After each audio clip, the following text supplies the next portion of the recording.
नरिवलको powder 2 चम्चा ठुलो चम्चाले, अनि सोप चाहिँ सानो चम्चाले चिया चम्चाले 2 चम्चा, अनि यसमा आधा प्याकेट दुध राखेको छु, अनि सक्खर राखेको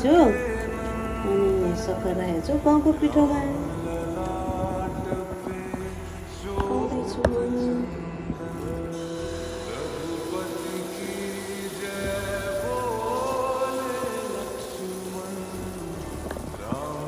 यसलाई चाहिँ 1 मिनट जति छोडौँ।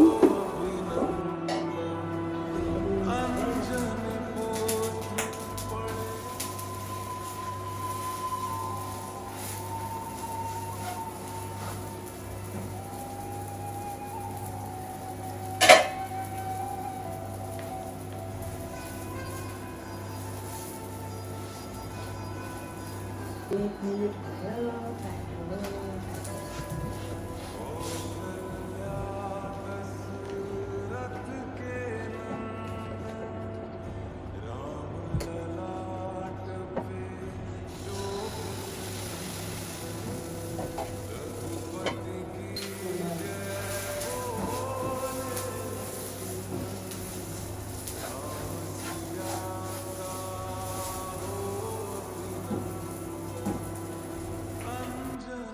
रेडी भयो। अब खाना आउनुहोस् है।